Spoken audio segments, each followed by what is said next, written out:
Pernahkah Anda membayangkan bagaimana tata surya kita di masa lalu? Planet-planet itu memiliki penampilan yang sama seperti sekarang atau benar-benar berbeda. Dalam video ini, kita akan melakukan perjalanan waktu untuk mengetahui bagaimana planet-planet tersebut tampak 3,8 miliar tahun yang lalu. Kami memilih tanggal 3,8 miliar tahun karena sekitar waktu itu tata surya sedang menyelesaikan periode pemboman berat akhir yang terjadi sekitar 4 miliar tahun yang lalu. Selama periode relatif singkat dalam skala kosmik, terjadi jumlah besar tabrakan asteroid dengan planet dan objek di tata surya bagian dalam. Planet gas. Biasanya kita mulai dengan planet yang paling dekat dengan tata surya. Namun, kita akan membuat pengecualian dalam kasus ini, karena gigi gas raksasa tidak mengalami perubahan besar dalam sejarah mereka. Ini karena mereka tidak memiliki permukaan padat. Karena itu, selama masa ledakan yang hebat kemudian, Jupiter, Saturnus, Uranus, dan Neptunus mengalami dampak besar dari asteroid, tetapi mereka menembus awan mereka, sehingga menjaga penampilan mereka tidak berubah. Beberapa astronom menyarankan bahwa Jupiter dan Saturnus mengalami variasi warna ringan, karena mineral yang didepositkan oleh asteroid di planet gas ini, yang dapat sedikit mempengaruhi warna awan mereka. Hipotesis ini didasarkan pada observasi dampak komet Shoemaker-Levy 9 ke Jupiter pada tahun 1993. Komet ini menempatkan jumlah material besar ke permukaan Jupiter, menciptakan pusaran gelap yang kuat di planet itu yang sedikit mengubah komposisi awan-awannya. Namun, adalah lebih mungkin bahwa planet gas raksasa telah mempertahankan bentuk mereka saat ini sepanjang waktu, berbeda dengan yang terjadi pada bulan-bulan mereka. Mungkin di masa lalu jauh, para raksasa gas tidak memiliki jumlah bulan seperti yang mereka miliki hari ini, seperti yang terjadi pada Neptunus dan bulan terbesarnya, Triton. Hari ini kita menyadari bahwa gravitasi raksasa es bekerja menangkap bulan ini, yang pada mulanya bukan bagian dari planet ini, Merkurius. Untuk memahami sifat-sifat planet gas raksasa, kita harus melihat ke planet-planet batuan yang memiliki karakteristik yang sangat berbeda. Dalam keadaannya 3,8 miliar tahun yang lalu, Merkurius mirip dengan unggun api setelah berakhirnya periode pemboman besar-besaran. Analisis yang dilakukan oleh sonda Messenger menunjukkan bahwa permukaan Merkurius memiliki berbagai dampak meteorit, bervariasi mulai dari beberapa meter hingga ribuan kilometer, mirip dengan bulan. Beberapa dampak ini relatif baru dengan usia beberapa juta tahun dan menonjol karena memiliki puncak pusat. Di sisi lain, kawah yang lebih tua telah mengalami erosi yang signifikan, mungkin karena fluktuasi suhu ekstrim yang berkisar dari 623 K, 350 degc saat siang hari, hingga 103 K, 170 degena pada malam hari. Seperti bulan, Merkurius juga terkena meteorit besar sekitar 4 miliar tahun yang lalu, selama periode pengeboman intens yang meninggalkan kawah di seluruh permukaannya. Kurangnya atmosfer berkontribusi pada dampak yang lebih sering dan intens. Selama periode ini, Merkurius sangat aktif secara vulkanik, menciptakan cekungan atau depresi yang diisi dengan lava yang berasal dari dalam planet dan menghasilkan dataran rendah yang mirip dengan lautan bulan.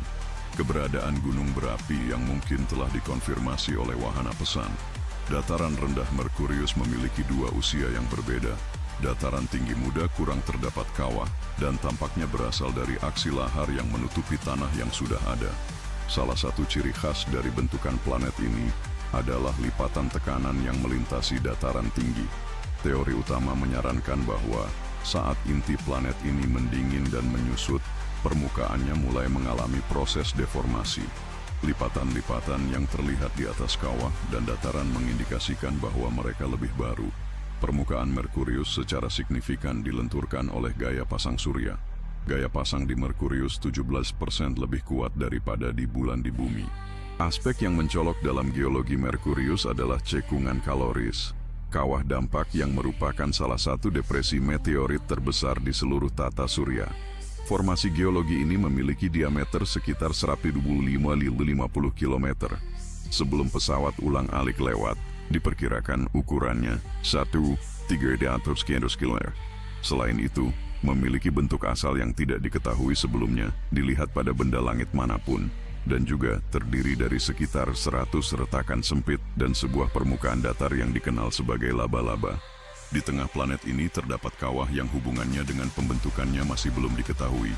Ini menunjukkan masa lalu yang keras dari Merkurius, menunjukkan kemungkinan bahwa planet ini dulunya sangat berbeda dari sekarang, karena sering terjadi dampak meteor dan komet yang mengubah permukaannya menjadi lautan api yang lebih intens daripada sekarang. Venus, planet terpanas di tata surya, dengan hujan asam sulfat dan suhu di atas 480 derajat Celcius, tidak selalu neraka yang sekarang. Studi menunjukkan bahwa miliaran tahun yang lalu, Venus mungkin mirip dengan bumi, sebelum terkena hujan meteor dan benturan komet. Berdasarkan teks asli, berikut adalah revisi dan penulisan ulang yang diminta. Komet adalah benda langit yang terdiri dari es besar berupa es, menjadi reservoir air terbesar di tata surya. Ketika jatuh ke planeta miliaran tahun yang lalu, es meleleh dan berubah menjadi air. Jika planet memiliki gravitasi dan atmosfera yang cukup, air bisa bertahan dan berubah menjadi lautan, danau, dan sungai. Mereka percaya bahwa di masa lalu, dalam sejarah tata surya, iklim dan atmosfera Venus lebih ramah, dengan suhu mencapai 50 derajat, sesuatu yang jauh lebih hangat jika kita berpikir bahwa saat ini suhu di Venus melebihi 480 derajat. Dengan suhu yang tinggi, Venus mungkin memiliki lautan seperti bumi, dengan kondisi untuk mendukung kehidupan. Selama setidaknya 300 juta tahun, planet ini dapat menyimpan air dari komet dengan atmosfer yang kaya akan karbon dioksida. Namun, ada peristiwa yang menyebabkan penumpukan gas ini secara progresif, memanaskan atmosfer dan menguapkan seluruh air. Selama waktu, planet ini telah mengalami proses pemanasan dan penahanan gas-gas rumah kaca, mengubahnya dari lingkungan yang ramah dan tenang dengan keberadaan air, menjadi planet paling panas di antara semuanya. Di Venus, efek rumah kaca mencegah penyebaran panas, menahan gas-gas dan memanaskan permukaannya, yang membuat mustahil bagi munculnya setiap bentuk kehidupan. Bumi, tanpa ragu, adalah planet yang paling berbeda dari semua. Tidak selalu menjadi rumah biru indah dan damai kita, dengan lautan dan hutan yang penuh dengan berbagai bentuk kehidupan yang melimpah.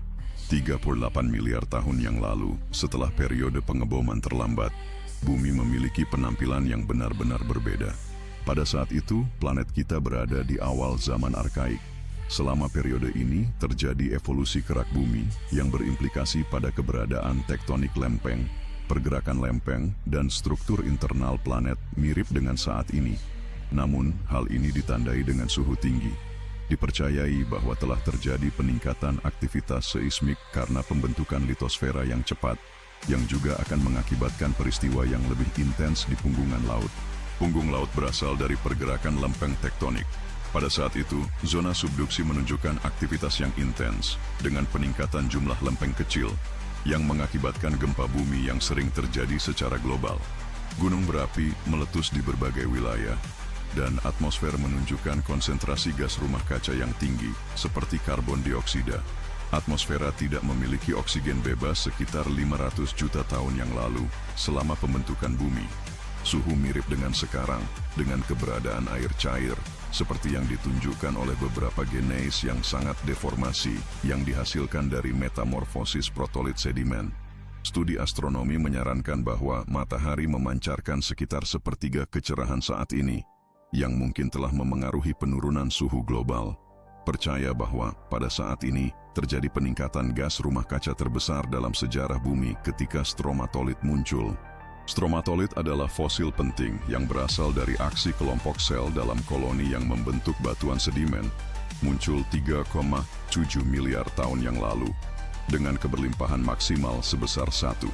Sejak 25 miliar tahun yang lalu, para ahli geologi telah mengidentifikasi organisme yang mengubah karbon dioksida menjadi oksigen, bertanggung jawab untuk mendukung kehidupan di planet bumi, sebelum kondisi yang mendukung kehidupan yang kita kenal saat ini ada. Sebenarnya, hanya sedikit makhluk hidup yang mendiami planet saat ini, yang kemungkinan besar dapat bertahan hidup dalam kondisi pada masa itu di Mars. Para ilmuwan percaya bahwa Mars, sama seperti bumi, memiliki kemiripan di masa lampau, yang juga terkena komet yang berkontribusi terhadap keberadaan air di permukaannya setelah periode pukulan terlambat. Mars dulunya memiliki atmosfera yang lebih padat dan kondisi yang mendukung keberadaan makhluk hidup, termasuk suhu yang nyaman, lautan, dan sungai-sungai penuh air. Saat ini, pesawat penjelajahan telah menemukan jejak aliran air kuno di planet Mars, serta deposit air kecil yang bercampur dengan pasir atau tanah liat di bawah permukaannya. Mars adalah lingkungan yang lebih ramah untuk kehidupan di masa lalu.